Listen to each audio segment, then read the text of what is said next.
So you see, dating is something which is so common now in most parts of the world that one does not even question it in any way, because this is something which, as I said, has become a norm. When it started off in a couple of centuries ago in 19th century France, as it is said, it actually was a means of courtship. So it was called chaperoned courtship. Chaperoned means it was always guided, it was always overseen by the parents, and for the matchmaking of their children.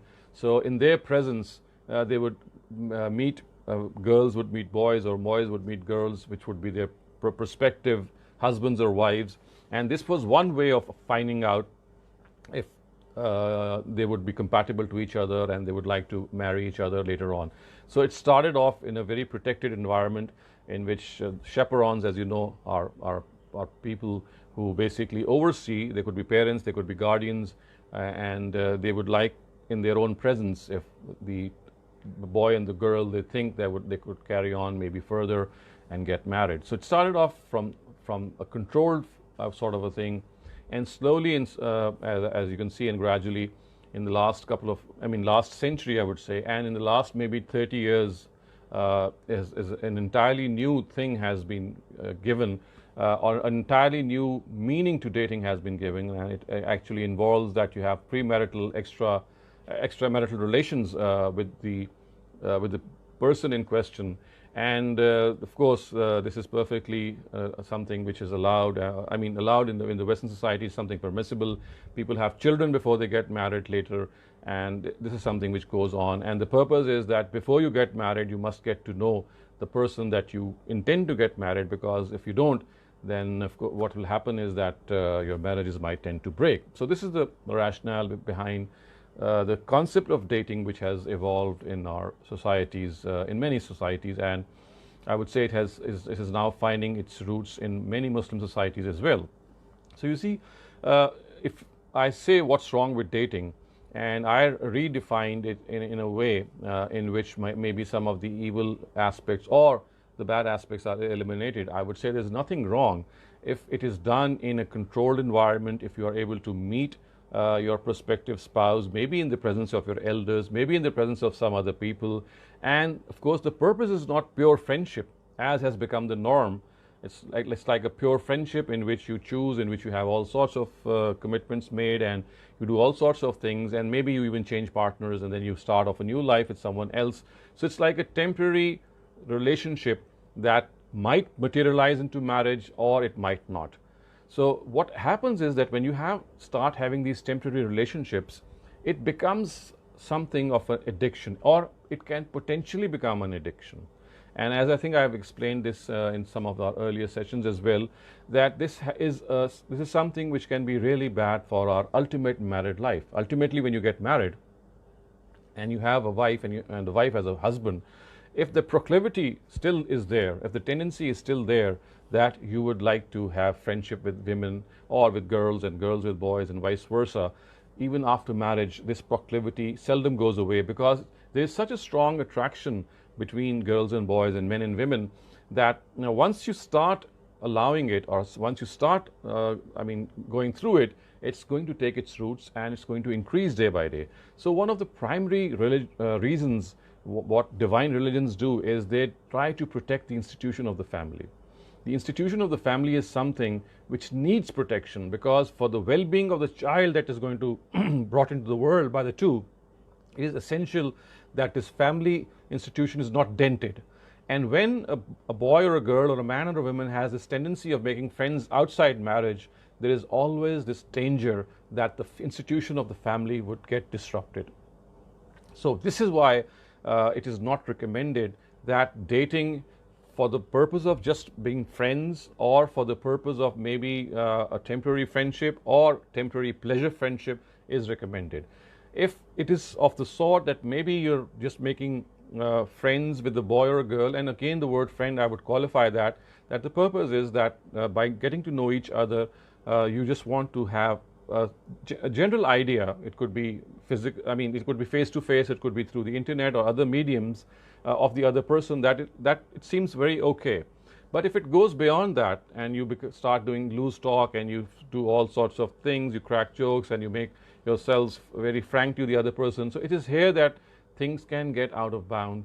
And if you control yourself in that area, you have your modesty around you, your chastity around you, and the purpose is to just acquaint yourself. And whenever you have the time, whenever you share moments in which you have to talk to the other person, it should be more towards your personal interest or geared towards how you are able to, what your habits are, so that the other person is able to know who you are and you can share your own personality. So if this controlled environment and this controlled a meeting can go on in a certain way, I think there cannot be any objection. But the way things are happening today, and the way they are going and progressing now, as most of you would be knowing, that is not very acceptable.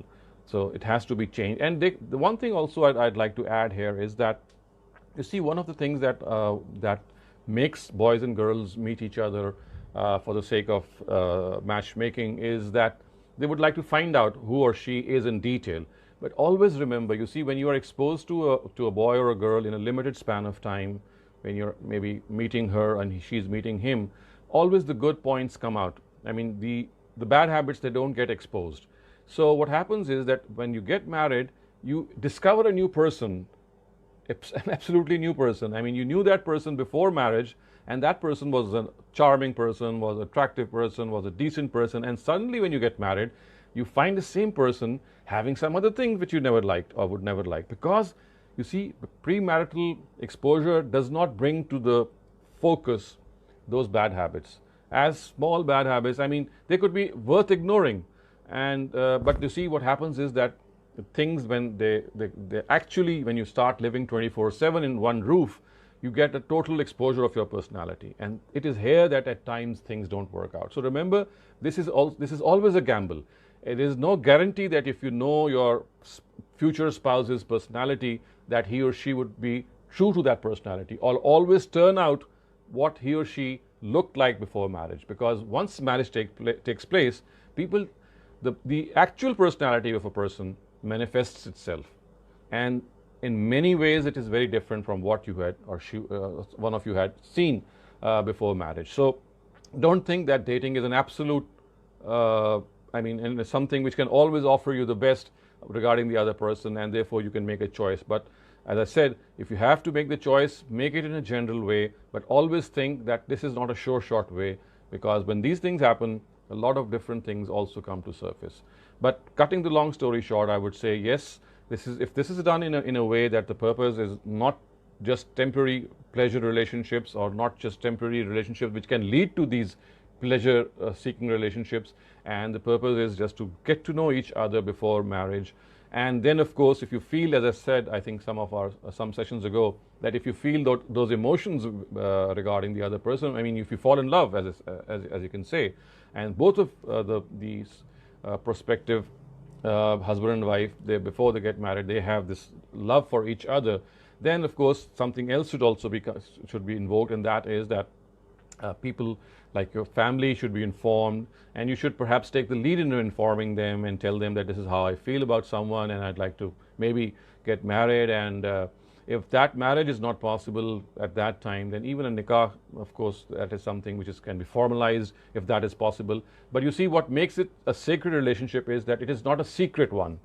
So in order to make your relationship with a boy or a girl or a man or a woman between each other to be more pure, the more it is known to your close friends, the better it is. Because secret relationships, what they happen is, they can literally take you to certain extremes. They can damage your reputation. They can dent your reputation as a person. And for example, when you get really the time comes to get married to some other person, that previous partner or that previous person, he or she can just blackmail the other person and say, well, he was in a relationship with me and this thing happened. So you see, these secret liaisons, these secret relationships, they must be avoided. But a healthy relationship in which your purpose is to generally find out, and that too in a protected environment.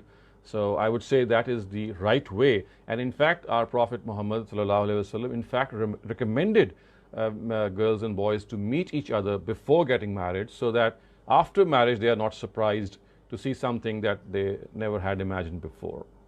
So with these words, I'll come to an end to our uh,